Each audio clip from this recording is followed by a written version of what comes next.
Saturday fair for the playoff 12.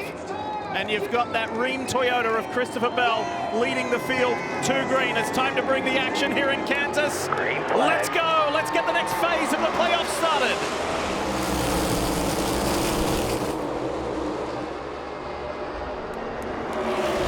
Briscoe looking for an early inside move on Blaney. Couldn't quite get it done.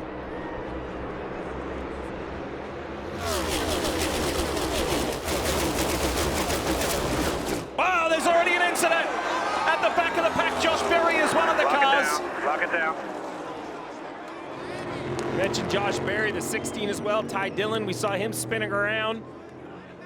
My eyes are peeled for the 9 of Chase Elliott to see if he got through the mess. Remember, he was back there as well.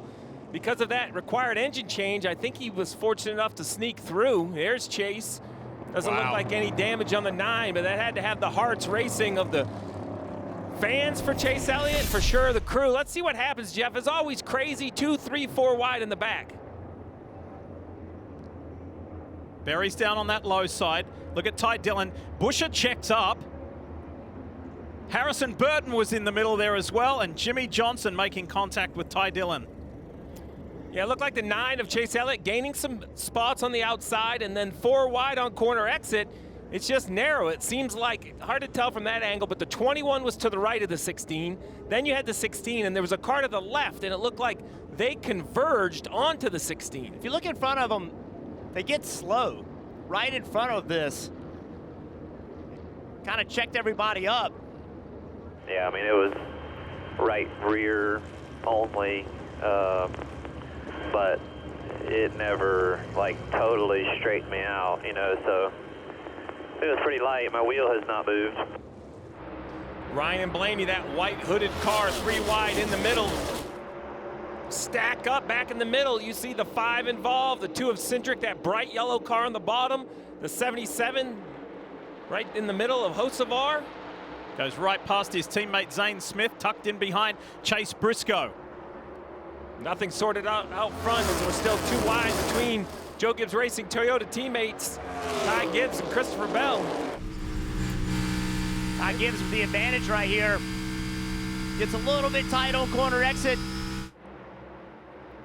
There is a healthy dose of frustration inside that 54. Ty Gibbs was annoyed, flat out annoyed, the way that things went the way they did at Bristol last week. He served a penalty, staged a good comeback. So started at the back. That's like a little, you know, just small wins. You've now ran down a playoff driver going by quite easily. Yeah, and Briscoe, he struggled in practice yesterday, qualified 9th, which I thought was an incredible job of qualifying based on the speed they had in practice. And since the start of this race, he has lost 16 spots. Let's talk more about the man who leads this race. Here's Marty. What you got? Well, Lee, Jeff mentioned it just a moment ago. So far, goal accomplished for Christopher Bell on the pole, trying to, for the first ever time. Oh, the Marty, we've got issues. is in the wall. We'll check on that. Goodness. Remember what happened in Atlanta? The 5 crashed out in spectacular style in the first race of the playoffs. A whole bunch of them coming down. Now the #1 seed, Kyle Larson, who dominated last weekend in Bristol, has issues in the first race of a new round. Carson Hocevar right behind. Kyle goes up high, but something's already happened. That rear right. He had a tire down. Right rear tire went down. You can see it sparking, hitting the racetrack, Steve. You see the right rear tire, you see the dust. What that is the vertical strakes, the carbon fiber off the diffuser. Right rear tire goes flat, drops the back of the car, the diffuser hits the ground. Listen. Lee wanted to show you the cut in the right rear for Kyle Larson. There is the cut, as Steve said. Probably makes Cliff Daniels feel a little bit better, but that's the cut, and that's why the tire went down. Logano goes down on that low side immediately on the attack in the 22. Great move, Joey Logano. Straight to the front. Christopher Bell's got the right rear quarter panel. That's going to drag Joey Logano back. Ty Gibbs going to try to go by him. William Byron also. Gibbs is fending off William Byron. This is a great race and a great scrap for second place. And I think this is the type of run that a lot of people are looking for out of the 24 car. This car won 3 of the first 8 races, came out of the box so unbelievably fast to start the year, but then it just quieted down over the summer. They've had a few runs they can look back to, but not that early year form. Here he is taking the second position for Ty Gibbs. The driver doesn't always know exactly where he's getting beaten. You can see the 5 getting lapped by Christopher Bell, but now it's clear to him he's got to find a way to carry more speed on the exit of 4. How versatile is your car? Is it just a one-line car, or is it more versatile? Christopher Bell in the wall! The race leader who has dominated. All clear. 71 laps he's led, and he's put it in the fence. And here come the attackers.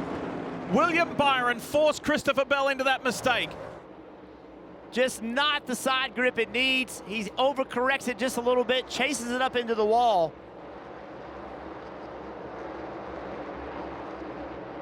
Yeah, we were riding along when it happened, and that thing came around on him quickly. William Byron forcing the opposition into an error. And what looked like it was going to be a Christopher Bell victory in this first stage, in the end, it goes to William Byron. Well done. The Hendrick Motorsports driver gets those maximum points in the opening stage over Joey Logano and his teammate Ryan Blaney. Then Denny Hamlin, a very positive first stage, and Christopher Bell from pole to 5th. But as Steve said earlier, this is the kind of form and race and speed that we were kind of expecting all the way back in Atlanta. He had those plug wire issues. They addressed those, but then he chose strategically to run at the back of the pack. Caution is out. Eric Jones again, we saw him early in the race, got in the wall and had to pit. Lost it off of 4. Just turned down there. Well, there you go. He said he just lost it, and now it's stuck in the grass. Right here, let's take a look what happened to the 43. Well, here he is. You heard him say it just came around on him, and he's all by himself, and that is certainly what happened. What this 5 team would do, Marty, here they are back working on this car. Yeah, coming back down pit road here, and you gotta always have a plan. Steve will tell you that. Cliff Daniels had a plan. Here was a radio transmission to Kyle Larson pretty much as soon as that caution came out. Yeah, 11 of Denny Hamlin now sits outside the top 10 after a slow pit stop. Everything looks normal so far. Denny hits his sign, Jack up, right rear off on time. Right rear goes in. There's a little slow on the exchange. Jack drops. This is where they do the right thing. They take the weight off the right side, they jack it up just a little bit, tighten that right rear tire, and around they go. It is so easy to say it's good enough and go out, have a loose right rear. This is how teams have adapted to this car, Jeff. The 20 lost the lead to the 8, though. Yeah, 2 drivers put 2 tires on, the 20 and the 8. Watch what happens right here. Watch the gas man. They stay and they fill. He has to sit and wait. Christopher Bell up on the boards, getting a big run on corner exit. Oh, that was good look. That was so pretty. He's done a great job of driving now underneath the 8. What a setup, what an execution. And the 20, the Ream Toyota, is back out in front for now. Oh, he's not done. Kyle Busch isn't done fighting. Well, he had a chance until the 22 went down and followed the 20. He's got to push him off into the corner. No, he's going to turn left. Bell could be 3 wide middle if he's not careful. Look at this, Logano down low. Gibbs getting a front row view of all of this as he watches Logano. Might have been a slight touch there between Logano and Busch. And looming is William Byron, the man who won stage 1. His teammate Alex Bowman's there, and the reigning series champion Ryan Blaney not out of this. Watch the 8 car. Kyle Busch right there. He's out of the gas, in trouble. Alex Bowman, that was big contact. You wonder if how much damage that did. Alex saw it. He was out of the gas. Yeah, Denny Hamlin back on pit road. He called up to the crew and said, is everything tight? And crew chief Chris Cabart said, we're not sure, we're checking. He asked Hamlin, are you asking us because the stop was so fast or you're feeling something? Denny said he felt slop in the rear. They checked with the crew, and Gabehart said there's some concern and doubt down here, so bring it to us if you need to. So a loose wheel, not a lot. Truex for a push. 2 wide, 2 wide, 2 wide, 2 wide, 2 wide. 2 wide, still there, still inside. 1 inside, 1 inside. 1. Big issue here, Justin Haley, John Hunter Nemechek. Looks very similar to the first wreck of the day. Sure does. Stack up off turn 2, and these two cars got spit out of line. We can see the racing at the front. We'll have to go back and take a look at what happens. Just hangs the left. I'm not so sure that, I mean, look at the 42, how high up in the air he got. I wonder if there's a mechanical issue or something. Qualifying, they tried, but it just wasn't there. Contact with Chastain down the backstretch, heading to 3. So starting last and just carefully, methodically, he's got his way up, but the 2, Austin Cindric, one of the playoff drivers, in trouble. There he is on the inside of Kyle Busch. Oh, just breaks loose. And contact here. Let's see some damage on the right front. That was contact. Who's going to get those stage points? Kyle Larson's racing hard to try and grab some. He's back in 15. Cliff Daniels said they'll get a top 15 if they can get back on the lead lap. Look at the scrambling going on mid-pack. Oh, the 20 of Bell way up the racetrack. Looks like there may even be a little damage on the right rear of that car. Oh, and Elliott almost got into the back of him and had to go to that high line. Bell went from the front row. He will not even finish in the top 10. Let's see what happened. Yes, up into the wall, just loses momentum. 3 wide. Chastain in the middle. Hamlin up on the fence. Reddick on the inside. Look at Ty Gibbs in the top box. He's trying to go for the stage win. Not close enough. Alex Bowman continues to impress in these 2024 playoffs. His first stage win of 2024. And I think it was Hamlin. We'll have to see how it's scored. No, they're going to say Briscoe. I don't understand why we have to get out of the way. I have no speed, Cliff.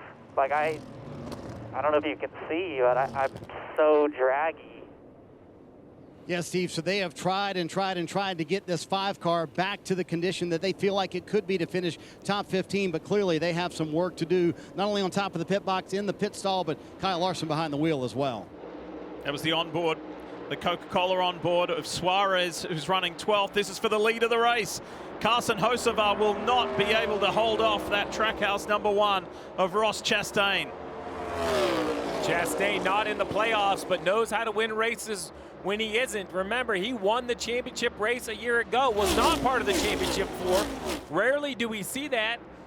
As Kyle Busch works on Carson Hocevar for 2nd place. That was a good-looking corner for the 8. A lot of momentum from that top. Well, potential issue for them, Lee. Ryan came on the radio and asked, are all the wheels tight? Jonathan Hassler came on and said, actually, the left rear wheel is questionable. They're now monitoring it if it's getting worse. He's complaining about that. He also said, why didn't we just come back and tighten it if it was questionable? Remember, they stayed out to get those stage points in stage 2. They had to restart all the way back of the pack. It could have been a potential chance to actually fix it and not have this issue. Now he's just monitoring it as he goes along. Well, with 77 laps to go, if he can ride it out for just 7 laps, even if he has to pit under green, he'll be inside his fuel window. It'll just be interesting to see if he gets caught by a yellow. But it looks like, I thought he was coming to pit road because he's running the bottom. He is coming. He's finally had enough with 7 to go.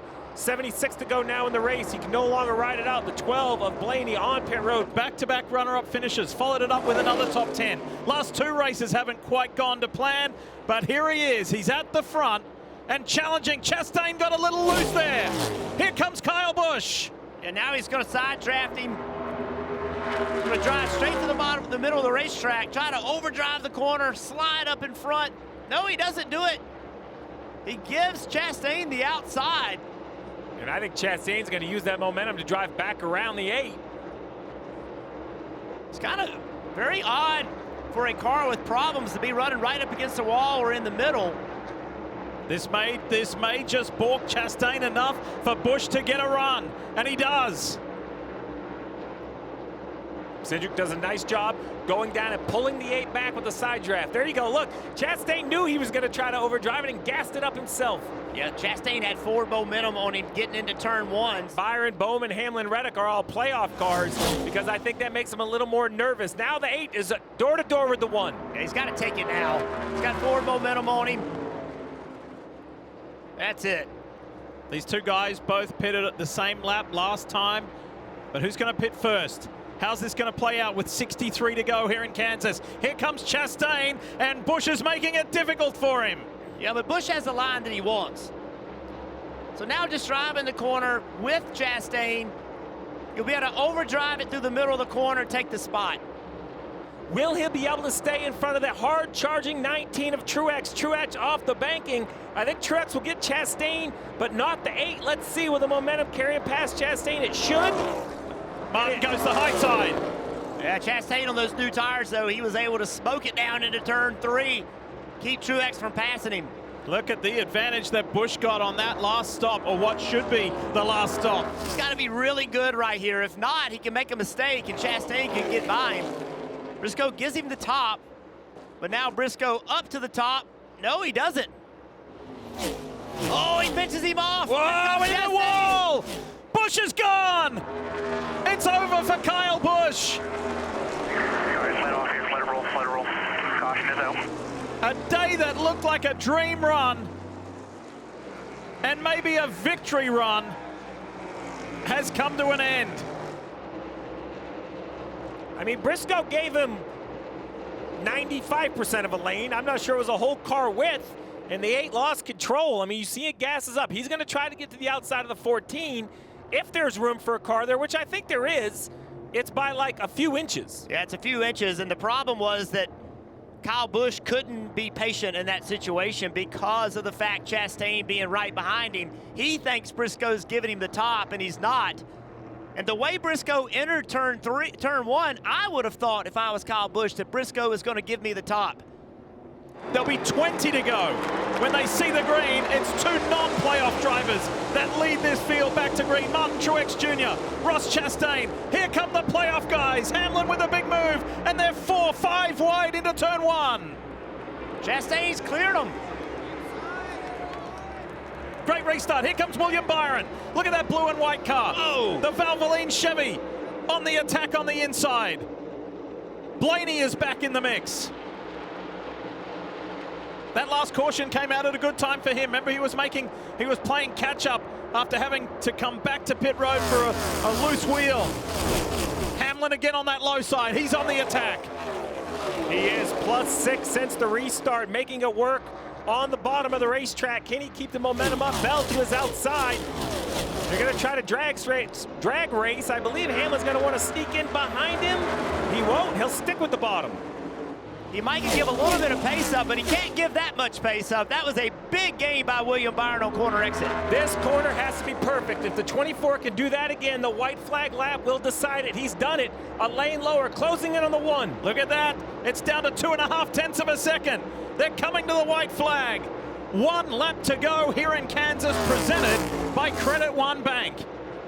It's 2 Chevrolet-powered cars from 2 different racing organizations at the front. 1 non-playoff driver, 1 playoff driver. Who wants this more? If William Byron stays where he is, he's still going to leave Kansas as the top-seeded driver as he takes a shot on the low line on Ross Chastain. Checkered flag is waiting, and it's going to be win number 1 for season 2024 for Car 1. Ross Chastain and Trackhouse Racing win in Kansas. Way to go.